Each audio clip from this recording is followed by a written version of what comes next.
XRP right now is in one of its best positions ever. And what if I were to tell you that that meant that XRP right now is a crazy, juicy opportunity? Let's go! One of the interesting things to note is that if we take a look at XRP's performance over the last week, it is literally the best in the entire top 20. Don't you know, pump it up. But most importantly here, if we take a look at the altcoin rankings, you can see that XRP right now is being placed at number 1. Now, why is that? Again, guys, if you're also a fan of XRP, make sure you press that like button. It seems all our XRP videos get to 1,000 likes, so let's try hit that again. And also let me know down below if you're also bullish on XRP or right now if you're bearish. One of the most well-known lawyers in the XRP community has just stated this. XRP has the most attractive risk-to-reward ratio in my opinion, which is also something that I've stressed a couple of times to you guys, which is why I have so ridiculously much XRP. It's the biggest coin in my portfolio. And even right now, I just put another 90,000 bucks in my Bybit account to potentially buy myself another 200,000 XRP. The only problem is the coin has already pumped a significant amount over the last couple of days. And because it was at 34 cents for such a long time, it feels kind of annoying to place a very big buy right now. I know. I shouldn't look at the past gains too much and think more about the future gains. And so what I'll probably just do is instead of buying it all into XRP, getting me another 200,000, I'm gonna spread it over XRP, XDC, and maybe a little bit of QNT as well. You have to understand the reason I'm not going all out on XRP right now and why I'm still buying other altcoins is because even though the risk to reward is extremely juicy, as I think the risk is relatively low and the reward is extremely high, it's up to a certain point, right? I still think it's smart, regardless of how good the opportunity is, to still diversify into other altcoins as well. And let's just quickly read what John Deaton has to say before I give you the rest of my explanation. The judge's ruling is coming down within the next few weeks, perhaps even this week. If the SEC wins, what's the downside from 45 cents? Ripple appeals and we get the status quo. Ripple wins and it's made clear XRP isn't security. Upside? Tanner says, be careful, people think you're being paid by Ripple and or XRP itself. And John says, one thing I've learned about social media is that some people don't let the truth get in the way of their opinions. I should state here as well, I've never been paid a single penny by Ripple. And at the end of the day, all I'm doing here is looking out for my own pockets and for yours by looking into it in the most logical fashion that we can. But let's explain this John Deaton theory here. The reason why I'm making this video right now is not because there's something crazy which has just happened to XRP. Nothing to really point out and say, that's probably why right now is really the crucial moment to buy. And the reason I'm saying that is because the majority of us in the XRP community have known for a while that a settlement would most likely come at the end of the first quarter of 2023. Now, we have about 4 more days and it still hasn't happened, but a lot of these lawyers are still bullish that it's going to happen this week or in the next 2 or 3 weeks. And from that perspective, well, since we've been seeing a lot of turmoil in the banking realm, leading a lot of people to cryptos, but also from the CFTC right now against Binance and their pushes against crypto, and the SEC against, for example, Coinbase, we've been seeing a lot more support from the crypto community, basically against or standing up against the SEC, which ultimately is quite bullish. But more importantly, you have to understand the downside potential. So Ripple got sued by the SEC. What happened to the XRP price? It tanked by a crazy margin. There was a major bull run. The XRP price didn't really pump as much because they were always being suppressed by this lawsuit. A question you should ask yourself is, let's say Ripple ends up losing for the time being. How much lower can it go? Really, not that much. And a lot of the other cryptos would come down a lot as well because they'd get sued next. However, because of all these lawsuits from the SEC against other crypto companies right now as we speak, people know that the SEC is just trying their best to get as much money as possible, as much fame, as much power as possible. Them winning really doesn't mean much because ultimately it will be thrown over. And so from that perspective, it's only a matter of time before Ripple does come out victorious, in my opinion. Again, not legal advice, not financial advice. These are just my thoughts and what most lawyers I've spoken to have said. And so from that perspective, we have minimal downside if Ripple does end up losing right now, but if they end up winning, the potential is crazy. Again, if you start looking into it, the SEC is just keep on bullying, not really doing anything notable in a progressive sense. All they keep doing is hurting already established companies that are making people a lot of money. If only they went after the scams, like for example FTX early, then I would actually be able to praise them. But right now the way it seems is they're just going after the guys that are good out there. Anyway, there's another very peculiar thing which is happening, which is the battle between the CFTC and the SEC. What we've noticed is that the CFTC is calling a lot of cryptos commodities while the SEC is trying to call a lot of cryptos securities. And what we're finding is a battle of regulators versus regulators. Another thing you have to understand is, let's say that the SEC in the US seems to get their way because of some allegedly corrupt ties. Allegedly.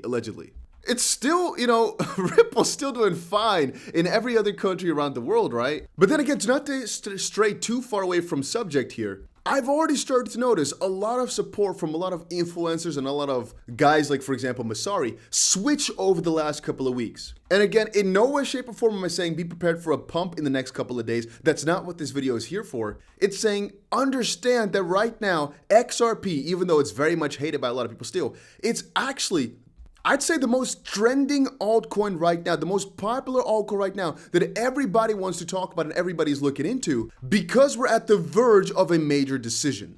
Just know this, again, with the Binance case from the CFTC against Binance, is going to again put one thing central.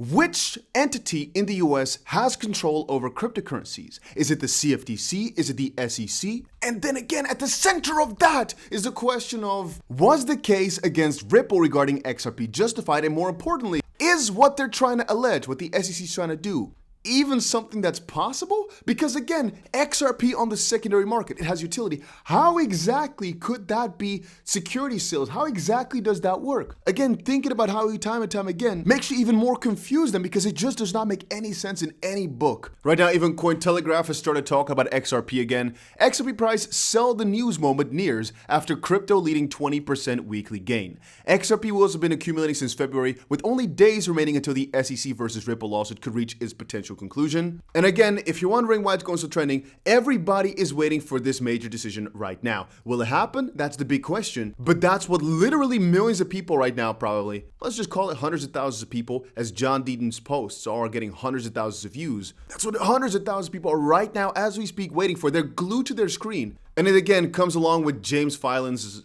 prediction as well of, we have nothing to really wait for except for the judge's conclusion right now. And again, I'll reiterate here, there's a chance that Ripple does end up losing at the start. I want to make that very clear to everybody. But just know that they're not going down without a fight. And I think that all of you guys that have done at least 5 minutes of research would know that being taken down by the SEC is not necessarily because you've actually done something wrong. We have established that over the last couple of years, that the SEC seems to be an entity that is focused on getting as much power as possible, as much prestige, but more importantly, that the system that they're operating in, well, it's skewed to their side. They have the upper hand in every single one of these discussions, and so Ripple is climbing an uphill battle. Again, it's definitely not crazy to state this either. John Deaton said, in my opinion, Ripple and XRP were viewed as regulatory sacrificial lambs. Coinbase promoted the hell out of XRP's utility with USDCs for moving money internationally, and gave a presentation to the SEC in January 2019 that XRP was not a security,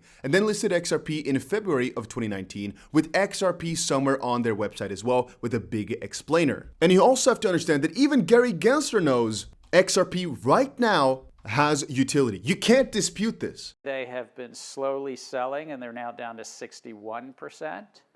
But their revenue model in XRP is in essence selling the XRP. They only came up with a real use case of XRP in 2018 in a prototype called XRapid. They had XCurrent, which was a messaging system prior that didn't need to use XRP at all. So for 4 years, you had no use of XRP. As I understand it, zero use. I'd say now we can sit here and debate the meaning of this utility for a little while, because in theory, even if it's just a payment token that's to be used between person number 1 and person number 2 for just simple transactions in a similar sense as Bitcoin was, That would be utility, right? So even if it didn't have the master plan at the start, which again is debatable because they've made Ripple, they had an idea, they had a vision after XRP was created, it's from that perspective, again, hard to state that Bitcoin has had utility at the start at all as well, because what they're saying here is the goal behind Ripple was a similar version as with Bitcoin, which was to foster an easy, faster, and more secure way to make transactions globally. The trade-off with Ripple Pay was that they didn't rely on the blockchain, instead it was centralized, with again some software that was designed in 2004. However, in 2011, McCaleb, David Schwartz, and Arthur Brito started developing XRP Ledger to basically get rid of the limitations with Bitcoin, but now in a decentralized manner. And again, in that year, the XRP Ledger was launched and it incorporated the native token XRP to aid its function. Again, the function being to foster an easier, faster, and more secure way to make transactions globally, with an idea in 2004 with a centralized system for it, but later in 2011 and 2012 made into a decentralized system to be a little bit better than Bitcoin. For at that point, quite the same purpose. Again, the initial idea behind XRP from the onset was straightforward and is described as peer-to-peer trust network. Ripple cites XRP as a faster, cheaper, and more energy-efficient digital assets that can process transactions within seconds and consume less energy than its counterpart, Bitcoin. Now, and again, I can sit here for hours debating this, and by the way, if you're not convinced that this entire banking situation is looking a lot like an attack towards crypto, watch this video from Caitlin Long, who's the founder and CEO of Custodia Bank, who just filed for a Fed license basically, or at least to be included in the Fed. It's just a little group, but they got denied in a very interesting way. She has some credentials, interestingly enough, working at Credit Suisse before, which, got taken down, Morgan Stanley, and right now at Custodia. Again, she knows her way. Let me just play you the video. So here's the punchline. The systems have not been updated, and that scares the bank regulators. So what did they systematically do? They went out and proverbially shot the most tech-forward banks. Now, stop and think about that. People are voting with their feet to use better, faster, cheaper ways of moving money. And what did the bank regulators just do? Shut down some of the most tech-forward banks in the country who can move money better, faster, and cheaper. That should scare every American, because and you saw it in the White House. By the way, this has been all coordinated. The White House report that came out the day before was dunking on financial innovation and talking about how we should basically just stick with our banks, which are safe and sound. That was a hilarious observation, because of course we all know the banks are not safe and sound. It's now very clear that there is a solvency hole. By the way, there always has been. It's just that now everybody's realizing it. So the next point is that when the White House is out there saying, basically taking an anti-innovation stance, and you see what the bank regulators have done to shut down some of the most tech-forward banks, they want to retrograde technology back to the analog world. And so from that perspective, the attack against Ripple also makes sense, because this technology is quite the disruptor. And again, if you want to keep all control and you don't want to lose any percentage, basically, you don't want to let this newer technology prosper, right? You want to keep it all in your own little system. And so what's the easiest way to combat it? Well, by suing them and saying they did something wrong, especially because you've got the upper hand as you have more authority and more power. Again, I'll say it again and again, be ready for a mass exodus in the crypto market of the SEC just going ape shit, just going completely crazy with their lawsuits, with their notices and everything along those lines. If you're thinking it's going to remain quiet for a long period of time, I think you're mistaken. With the recent CFTC attack against Binance, together with the recent letter against Coinbase, together with the recent attack on Kraken, just know that things are going to happen pretty quickly. It's going to move very fast. It's going to be a dual attack, maybe even triple attack from the Department of Justice, the SEC, and the CFTC. They'll all be trying to grab control over this crypto stuff. And in the meantime, we have the G7, G20, all trying to regulate crypto. We have the White House slamming crypto right now. We have, from the banking perspective, them trying to slam down crypto as bad innovations or technology that is hurting these banks right now for being too risky. Just stay awake out there, understand what's happening, and know why we're buying XRP massively, because at the end of the day, it's the right thing to do, in my opinion. It's the right side to be on. And again, a lot of this might conclude already in the next couple of days if we believe the lawyers. So all I can say is, let the games begin.